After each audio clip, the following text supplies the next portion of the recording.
Bad blood over Singapore Taylor Swift tour subsidies. The city's hosting Taylor Swift's Eras tour this week, an honor, but one that has come at a cost. That price was initially reported to be as high as 24 million Singapore dollars, 14 million pounds, $18 million, for the 6 shows to be exclusive to the Southeast Asian country.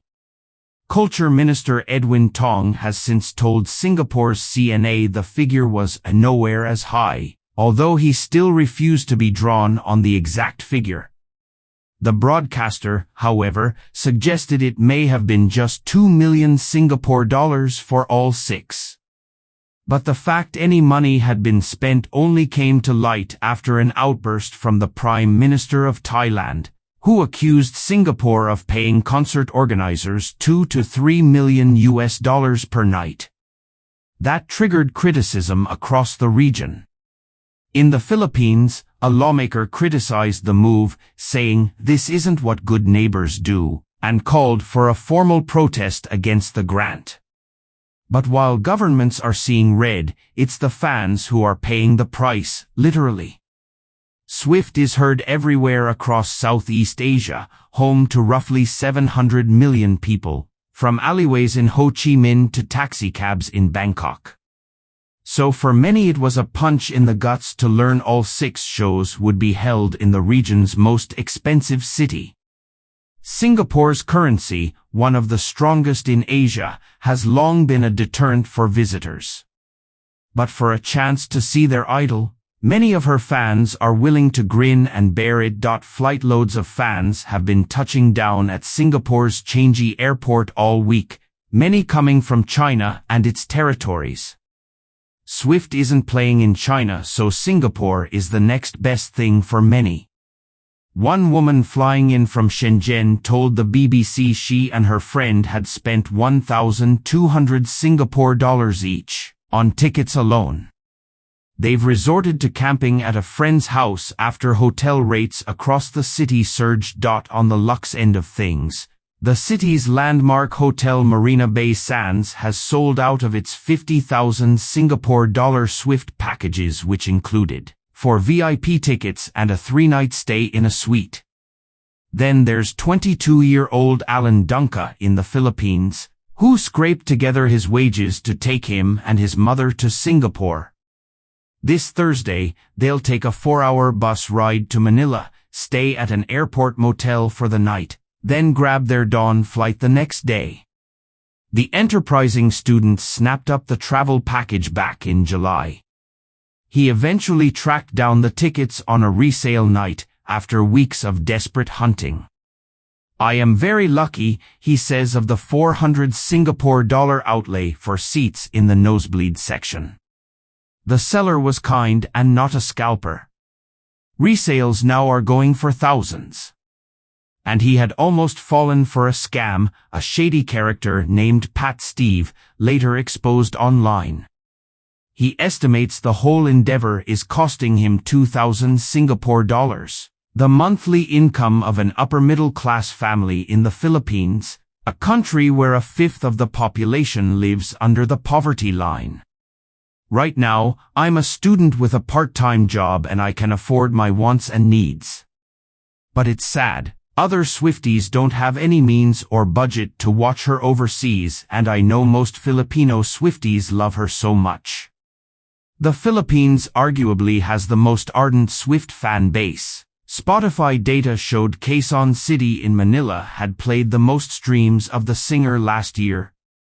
The pop star has toured in the Philippines before, but the bag of money from Singapore undoubtedly sweetened the deal, say analysts. Clean, modern Singapore has long been seen as a base in the region for big events. It has the infrastructure, the transport links and a high-earning, expat-heavy population. It's also seen as reliably stable in a region which has experienced political chaos. A decade ago, Swift cancelled her shows in Thailand because of the military coup and resulting protests. Still, while it's common for governments around the world to give out subsidies and tax breaks to bring in events, The reported spend goes beyond anything else publicly known in Singapore. Samir Hajar, a marketing lecturer at the National University of Singapore, says it's above average, even for the city-state. And fans are quite blunt. It's kinda greedy, says Mr. Dunga. But it's wise, because their economic response will be way more than that. But will it be though? Show me the money. In Australia, the leg of the tour preceding Singapore, officials suggested the tour had provided a 145 million Australian dollars uplift in consumer spending.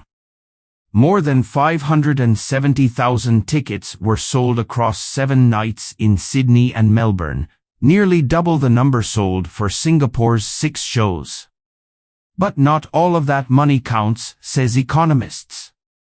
More than 90% of showgoers were probably local, estimates KPMG's chief economist Dr. Brendan Rinn, so their dollars would be just a transfer from one category of spending or saving to another. Only foreign visitors would have been adding to the books, and they accounted for just 2% of visitors, he estimated. After doing the maths, he projected Swift had added only 10 million Australian dollars, £5.1 million, $6.5 million to GDP. Still, Australia didn't use public funds to have Swift play in the country, state government officials confirmed to the BBC. Neither did Japan, the only other Asian stop on the tour. Singapore has said Swift's tour will bring certain economic benefits to the country. But just how much net gain will be generated is unclear. The BBC has reached out to Singapore's tourism board, but they have refused to reveal foreign visitor estimates or other modelling. A local bank, Maybank, has suggested that consumer spending may top 350 million Singapore dollars. But that's based on the very optimistic prediction of 70% of attendees being from out of town. Even Singapore's Formula One Grand Prix only saw 49% of spectators from overseas in 2022, with a record 300,000 crowd. When pressed on the numbers, Maybank's economist Erica Tay could not provide specifics, saying the 70% rate was based on Singapore's potential catchment, and the bank was not interested in estimating net profit. 6 concerts may not move a nation's economic growth materially, but the strategic value of Taylor Swift's endorsement of Singapore as a tourism destination outweighs that one-off boost, she said. But business professor Julian Kayla from Singapore's Nanyang Technological University points out that public spend should be scrutinized, especially when it's only revealed to citizens by another country's government. And in a country where welfare benefits are relatively limited, it could be seen as a fraught spend. To justify spending, reportedly, 24 million Singapore dollars on something that on the surface might not seem that critical to the economic health of the country. Overspending on people and public services, there's a tension there, Professor Kayla said.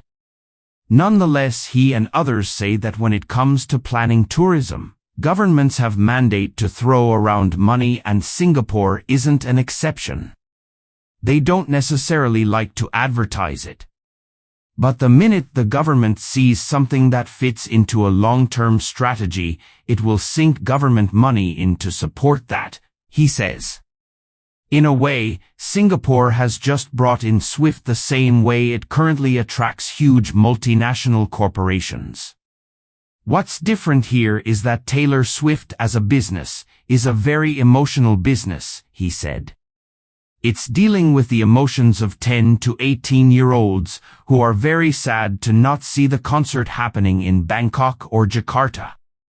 And in the words of the songstress herself, that's caused a lot of bad blood.